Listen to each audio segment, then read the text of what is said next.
Hello दोस्तों। Okay jobs के online platform में आप सभी का स्वागत है। और मेरे नंदराम सैनी आपको पढ़ाने वाला हूँ जनरल साइंस। जितने भी कंपटीशन एग्जाम्स हैं अपने आरएएस यूपीएससी सीईटी जो अभी चल रहा है उसके लिए अपन जनरल साइंस पढ़ेंगे। तो जनरल साइंस के अंदर देखो अपन बात करें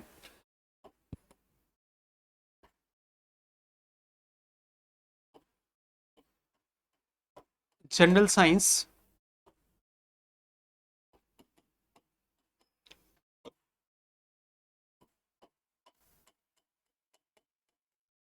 सामान्य विज्ञान जिसको अपन लोग कहते हैं, देखो एग्जाम में इसका बहुत ज़्यादा इंपॉर्टेंस है हर पेपर में। अभी सीईटी का है उसमें ग्रेजुएट वाले में देखो तो उसमें भी लिमिटेड टॉपिक दिए हुए हैं। साइंस का उसमें भी पोर्शन है।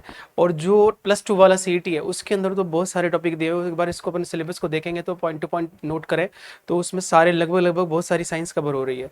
तो फर्स्ट ऑफ ऑल देखो अपन बात करेंगे जनरल साइंस में इसको। अगर हम लोग देखें, देखो एग्जाम पॉइंट ऑफ व्यू से इसको 3 कैटेगराइज में से हमको क्वेश्चन आता है, पहला और दूसरा और तीसरा। अब पहले वाले पोर्शन की बात करेंगे तो पहला कौन सा है इसका, भौतिकी। तो भौतिकी वाला पार्ट है जिसको अपन फिजिक्स बोलते हैं, यहाँ से कवर होता है। दूसरे की अगर बात करेंगे तो एक है हमारा रसायन रसायन विज्ञान वाला। तो एक रसायन विज्ञान में से यहाँ से हमारी चीजें आती हैं जिसको अपन बोलते हैं केमिस्ट्री। और एक अपना जो है सबसे ज्यादा जो क्वेश्चंस आ रहे हैं आजकल वो है जीव विज्ञान वाला पार्ट। ठीक है, तो जीव विज्ञान वाले पार्ट की बात करेंगे हम लोग। तो जीव विज्ञान वाले पार्ट में हमको क्या क्या पढ़ना है वो एक बार डिस्कस कर लेते हैं। देखो first of all upon discuss करें जीव विज्ञान में, क्योंकि यहाँ से दो तरीके के सवाल बनते हैं दोस्तों। बायोलॉजी एक जूलॉजी वाला पार्ट है और एक बॉटनी वाला पार्ट है। इसलिए यहाँ से ना ज्यादातर जो क्वेश्चन आएंगे वो जूलॉजी से आएंगे, लेकिन पैटर्न ऐसा हो गया कि बेसिकली कुछ कुछ क्वेश्चन है ना आजकल जो डालने लग गए वो बॉटनी वाले पार्ट से भी आने लग गए। तो फर्स्ट ऑफ ऑल देखो यहाँ हम लोग स्टार्ट कर रहे हैं आज फिजिक्स। तो फिजिक्स के बारे में उसके बाद अपन लोग ये केमिस्ट्री वाला पार्ट पढ़ेंगे, उसके बाद बायोलॉजी वाला, तीनों मैं ही आपको पढ़ाने वाला हूँ। तो आप लोग सबसे पहले रेडी हो जाइए। तो सबसे पहले हम पढ़ेंगे भौतिकी के बारे में। पहले हम लोग पढ़ेंगे भौतिकी या भौतिक विज्ञान। भौतिक विज्ञान फिजिक्स। देखो भौतिकी में हम लोग बात करें तो ये जो एक लेटिन भाषा का शब्द है, लेटिन भाषा का शब्द है एक फ्यूसिका। लेटिन भाषा का शब्द क्या है, फ्यूसिका। उससे ये बना है फ्यूसिका। और फ्यूसिका की अगर हम बात करें तो इसका जो हिंदी अर्थ होता है दोस्तों वो होता है प्रकृति। क्या होता है, प्रकृति। तो बेसिकली इस सब्जेक्ट में जो पढ़ने वाले ना, प्रकृति में जितनी भी प्रकृति के मूलभूत नियमों का, उसके अंदर जितनी भी परिघटनाएं होती हैं या घटनाएं होती हैं उन सब का अध्ययन जो कराती है वो कौन सी शाखा होती है अपनी भौतिक विज्ञान। प्रकृति के नियम हो गए, प्रकृति के नियम पहली चीज। दूसरा प्रकृति में होने वाली घटनाएं, प्रकृति में होने वाली घटनाओं के बारे में का अध्ययन। जैसे घटनाओं की अगर बात करें, देखो जैसे बल लग रहा है किसी भी चीज पर, ऊर्जा हो गई, ठीक है, ऊष्मा हो गई, कौन सी चीज से ऊष्मा बन रही है, कितना रिजेक्शन हो रहा है, कितना हो रहा है, ये सारी चीजें। दूसरा अगर जैसे हम लोग नई नई चीजें देखते हैं, गति हो गया, गति के समीकरण से, इन सब चीजों का अध्ययन हम लोग कहाँ करते हैं, भौतिक विज्ञान में करते हैं। भौतिक विज्ञान को देखो आगे भी इसे ना 3 भागों में बांटा गया था। और इसको भौतिकी को अगर हम लोग फिजिक्स की देखें तो फिजिक्स को 3 भागों में बांटा गया, लेकिन सर्वप्रथम फिजिक्स की अगर बात करें तो श्रेय जाता है कि एक बात मैं आपको बताता हूँ। बात है, क्वेश्चन आ रहा है फादर का कि भाई जैसे फादर का या भौतिकी का फादर या पिता कौन है, तो उसमें हम लोग बात करेंगे तो इसका आंसर क्या आता है, न्यूटन। क्या आएगा इसका आंसर, न्यूटन ही आएगा। लेकिन भौतिकी को आगे 3 भागों में बांटा गया कि जहां जहां से हमारे क्वेश्चन लगते हैं। तो पहला हमारे पास हो जाती है चिरसम्मत भौतिकी। चिरसम्मत भौतिकी में हम लोग देखते हैं कि इसके जो फादर थे वो कौन थे, न्यूटन थे। चिरसम्मत भौतिकी के जो जनक हैं वो कौन है, न्यूटन है। अगर हम लोग यहाँ इसकी बात करें, यहाँ है आधुनिक भौतिकी, आधुनिक, और इसी को ही अपन लोग दूसरा नाम देते हैं क्वांटम। इसका ही दूसरा नाम क्या है, क्वांटम भौतिकी।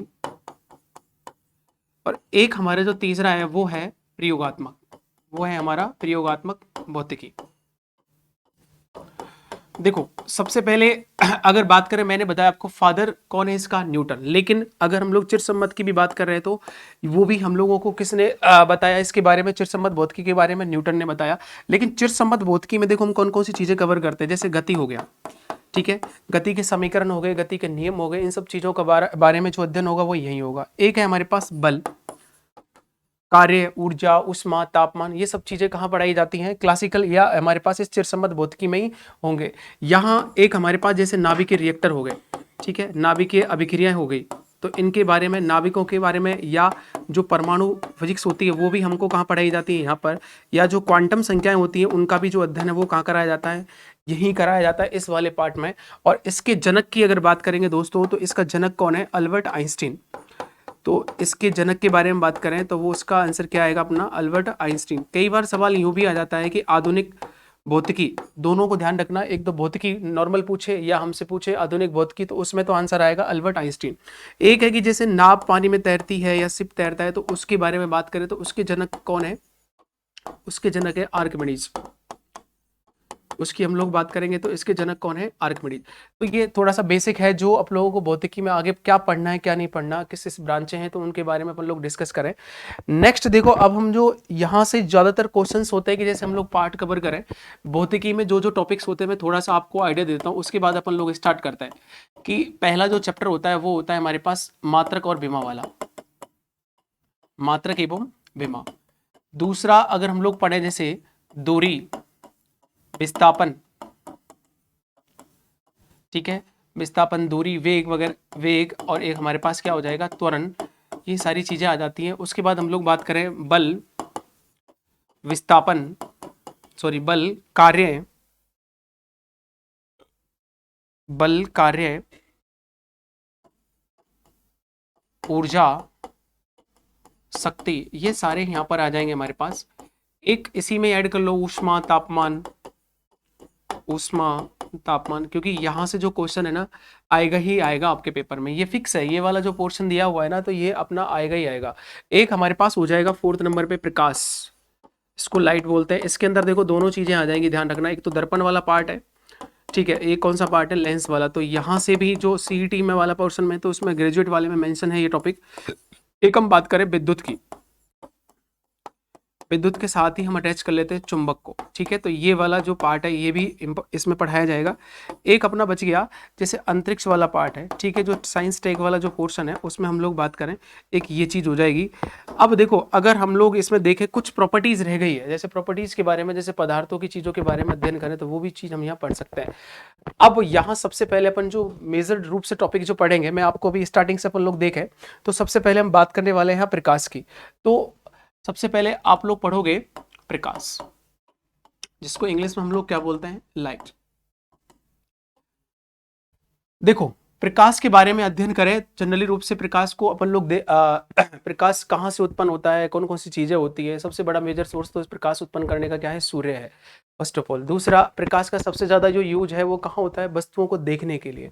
और यूज तो इसके बहुत सारे हैं, ठीक है, एक नहीं है, लेकिन अपन लोग यूज की बात करें तो वस्तुओं को देखना किसके द्वारा संभव हो पाया है, हम लोग बात करें प्रकाश, चाहे वो अब सूरज का हो, चाहे CFL का हो, चाहे लाइट का हो, चाहे ट्यूबलाइट का हो। तो यहाँ हम लोग प्रकाश के बारे में बात कर रहे हैं। तो देखो प्रकाश के बारे में हम लोग बात करें तो प्रकाश एक तरह का क्या है, ऊर्जा है। एक प्रकाश क्या है, एक तरह की क्या है, ऊर्जा है। अब इसके अंदर हम बात करें, ये ऊर्जा है, लेकिन अगर इसको हम लोग क्या करेंगे, एक पॉइंट से अगर दूसरे बिंदु पर ले जाए, अगर एक ए पॉइंट से अगर हम कहाँ ले जाएं, दूसरे बिंदु पर, ए से अगर कहाँ ले जाए, बी तक, तो उसको ये जो तरंगे हैं ना यहाँ से यहाँ तक ले जा रही है। तो प्रकाश के बारे में बात करेंगे तो प्रकाश तो एक प्रकार की क्या हो गई, ऊर्जा हो गई। अब आगे हम लोग देखेंगे ये जाता कैसे है, तरंग के रूप में जाता है या कण के रूप में जाता है। तो इस आधार पर ये दो तरह की चीजों को प्रकृति को शो करता है। एक तो हमारे पास कौन सी चीज होती है, कण, और एक हमारे पास होता है तरंग। ये दो प्रकार की प्रकृति को बताता है, ठीक है, या शो करता है ये। अब सुनो कि इसको अगर एक बिंदु से दूसरे बिंदु पर पहुंचाने के लिए या जाती है तो वो किसके रूप में फ्लो होता है, विद्युत चुंबकीय तरंगों के रूप में, ठीक है, विद्युत चुंबकीय तरंगों के रूप में। प्रकाश एक प्रकार की क्या हो गई, ऊर्जा हो गई, जो एक बिंदु से दूसरे बिंदु पर विद्युतीय चुंबकीय तरंगों के रूप में क्या होता है, संचरित होता है। एक और यहाँ जो बात है कि विद्युत जो चुंबकीय तरंगें होती है उनके संचरण के लिए माध्यम की आवश्यकता नहीं पड़ती है। माध्यम की आवश्यकता नहीं पड़ती है, माध्यम की आवश्यकता नहीं पड़ती है। अब माध्यम की आवश्यकता नहीं पड़ेगी तो इसका मतलब है कि प्रकाश है वो निर्वात में भी गमन कर सकता है, निर्वात में भी गमन कर सकता है, बिल्कुल कर सकता है। ठीक है, ये वाला हो गया। एक अगर एक चीज और है इसमें कि इसकी जो प्रकाश की जो प्रकृति होती है, प्रकाश की जो प्रकृति है वो कैसी होती है, अनुप्रस्थ। ठीक है, ये कैसी तरंगे होती हैं, अनुप्रस्थ तरंगे होती है, अनुप्रस्थ तरंग तरंगे है। तो एक तो हमारे पास सवाल जो आता है, एक तो ये विद्युत चुम्बकीय तरंगों वाला कंसेप्ट हो गया, और एक हमारे पास कौन सा हो जाएगा, अनुप्रस्थ वाला हो जाएगा। ठीक है, अब देखो आगे मैंने एक लाइन यहाँ मेंशन कर रखी है अनुप्रस्थ वाली, इसको मैं थोड़ा सा आपको क्लियर कर देता हूँ, क्योंकि यहाँ हम लोग बात करेंगे तो इस वाले में देखें कि जैसे ये मैंने टॉपिक आपको जब पढ़ेंगे तब समझाएंगे, तरंगों की बात करेंगे तो तरंगों के लिए इसको बांटा गया था आगे। ये हमारे पास यांत्रिक तरंगे होती हैं। ठीक है, यांत्रिक तरंगे, यांत्रिक तरंगों को ना दो भागों में बांटा जाता है। एक तो कौन सी होती है, अनुदैर्ध्य, एक कौन सी होती है, अनुदैर्ध्य होती है दोस्तों, एक कौन सी होती है, अनुप्रस्थ। अब कुछ चीजों को आपको मैं यहाँ क्लियर करा देता हूँ कि अगर हम लोग अनुदैर्ध्य की बात करेंगे तो इसमें जो माध्यम के जो कण है ना वो तरंग की गति के अनुदिश ही गति करता है। ठीक है, अगर जैसे हम बात करें कि ये भी माध्यम का कण है और ये जैसे तरंग ऐसे गति कर रही है तो दोनों एक ही डायरेक्शन में अगर एक साथ गति करें तो उस तरंग को हम अनुदैर्ध्य बोलेंगे। लेकिन अनुप्रस्थ में क्या होता है, ये एक दूसरे के कैसे हो जाते हैं, लंबवत हो जाते हैं, एक दूसरे के कितने डिग्री पर हो जाते हैं, 90 डिग्री पर हो जाते हैं, इसलिए इस तरंग को क्या कहते हैं हम लोग, अनुप्रस्थ तरंगे। दूसरा एक हम लोग देखें कि विद्युत चुम्बकीय तरंगों वाला मैंने आपको कंसेप्ट बताया था कि विद्युत चुम्बकीय तरंगों की बात करें तो विद्युत चुम्बकीय तरंगे है ना, उसमें भी ऐसा ही सीन होता है। जैसे हम लोग बात करें कि यांत्रिक के बाद दूसरा जो ये है ना, यहाँ पर जो टाइप है वो विद्युत चुम्बकीय तरंगों का ही है, विद्युत चुम्बकीय तरंग है। अब यहाँ जैसे प्रकाश की हम बात करें कि यहाँ ये जो गमन कर रहा है ना, ये इस तरीके से कर रहा है कि यहाँ इस तरीके से ये फ्लो होता है ऐसे करके। ठीक है, एक साइड से कैसे जाएगा, ये ऐसे। दूसरा हम अगर बात करेंगे एक कैसे फ्लो होगा, ऐसे करके लूप्स में। ठीक है, ये ऐसे करके।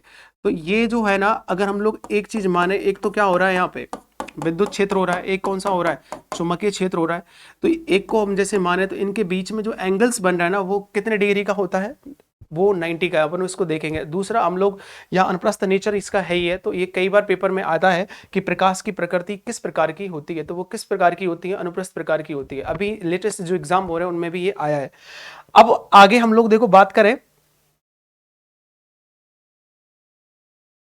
आगे की चीजों के बारे में, देखें हम लोग तो आगे प्रकाश के प्रकृति के बारे में कहा गया कि हम लोग ये दो चीजों के बारे में अध्ययन करा रहा है।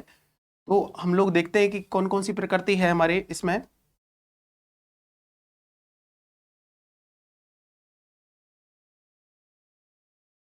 एक तो ये क्या शो करता है, प्रकाश कण। एक तो हमारे पास हो गया कण और एक हमारे पास क्या हो गया तरंग। देखो तरंग के रूप में, कण के रूप में दो चीजों को ज्यादातर हमारे पास आएंगे। एक तो प्रकाश विद्युत प्रभाव, ठीक है, प्रकाश विद्युत प्रभाव, और एक हम लोग बात कर रहे हैं किसकी, क्रॉम्पटन प्रभाव। ठीक है, क्रॉम्पटन प्रभाव। तो ये क्रॉम्पटन प्रभाव, इसको ये शो करेगा पार्टिकल के रूप में। लेकिन तरंग के रूप में तो कई सारे इसके एग्जाम्पल हैं, जैसे परावर्तन हो गया। ठीक है, एक हमारे पास क्या हो गया, अपवर्तन हो गया। तो ये भी हमारा रहेगा, एक परावर्तन वाला कंसेप्ट है, एक अपवर्तन वाला है। तो इनको एक्सप्लेन करने के लिए कुछ सिद्धांत दिए गए, मैं आपको थोड़ा सा एक्सप्लेन करके बता देता हूं। पहला था प्रकाश का कणिका सिद्धांत, प्रकाश का कणिका सिद्धांत। प्रकाश के कणिका सिद्धांत को एक्चुअल में दिया तो किसके द्वारा गया था, दकार्ते के एक साइंटिस्ट थे, दकार्ते, उनके द्वारा दिया गया था। और इसके व्यवहार के बारे में कुछ एक्सप्लेन किया गया था। लेकिन ये हुआ क्या कि इसको ये पूर्ण रूप से संतुष्ट वाली बात है, या अपन लोग देखें कि एक्सप्लेनेशन है जो सही तरीके से नहीं आया, तो कणीय प्रकृति को ये शो नहीं कर पाए। इसके बाद दूसरे वैज्ञानिक आए, उनका नाम क्या था, न्यूटन। और इसीलिए इन्होंने प्रकाश की प्रकृति को कण के रूप में एक्सप्लेन किया, उसकी व्याख्या की पूर्ण रूप से। इसलिए जब भी क्वेश्चन आता है पेपर में तो इसको श्रेय किसको जाता है, न्यूटन को जाता है। जब भी आपका आए तो प्रकाश का कणिका सिद्धांत किसको दिया जाता है, न्यूटन को। आंसर आप ये लगाना है, न्यूटन वाला। एक है हमारे पास प्रकाश का तरंग गति सिद्धांत, तरंग गति सिद्धांत, जो जब बात अगर तरंग की आए तो आप याद रखना हाइगेंस को।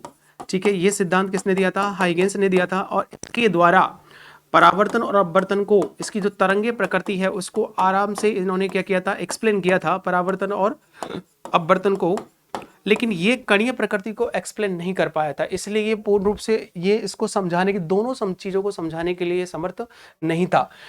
इनके बाद एक नए साइंटिस्ट आए और उनका नाम क्या था, अल्बर्ट आइंस्टीन, जिन्होंने क्वांटम, प्रकाश का क्वांटम सिद्धांत या क्वांटम थ्योरी ऑफ लाइट दिया गया था, प्रकाश का क्वांटम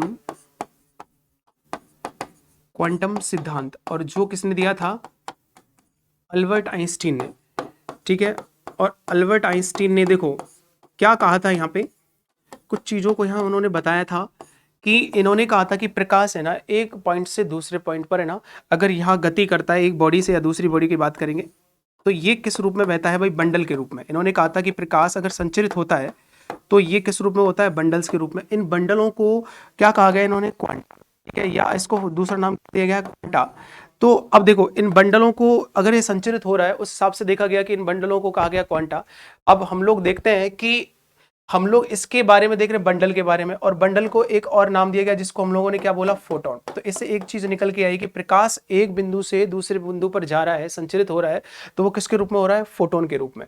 अब इस फोटोन की क्या है, ऊर्जा फिक्स होती है, इस फोटोन की ऊर्जा कितना होता है, E equals to h nu, कितना होता है, E equals to h new.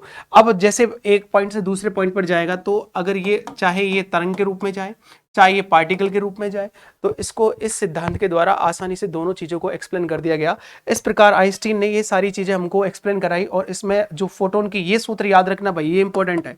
ठीक है, इसको भी आगे अपन लोग अगर थोड़ा सा एक्सप्लेन करें तो ये हो जाएगा। देखो इसमें अगर हम लोग बात करेंगे,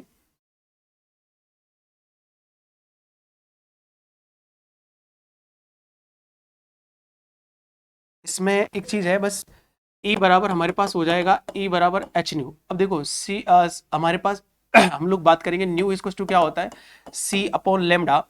तो इसका एक रिलेशन निकल के आएगा, E बराबर क्या हो जाएगा, एच सी अपॉन लेमडा। ये भी आपको याद रखना है। H क्या है यहाँ पर, प्लांक स्थिरांक, H क्या है यहाँ पर, प्लांक स्थिरांक, और C क्या है यहाँ पर, प्रकाश का वेग, प्रकाश का वेग। अभी नेक्स्ट टॉपिक अपना यही रहेगा। और लेमडा क्या है यहाँ पे, तरंग दैर्घ्य, लेमडा क्या है यहाँ पे, तरंग दैर्घ्य।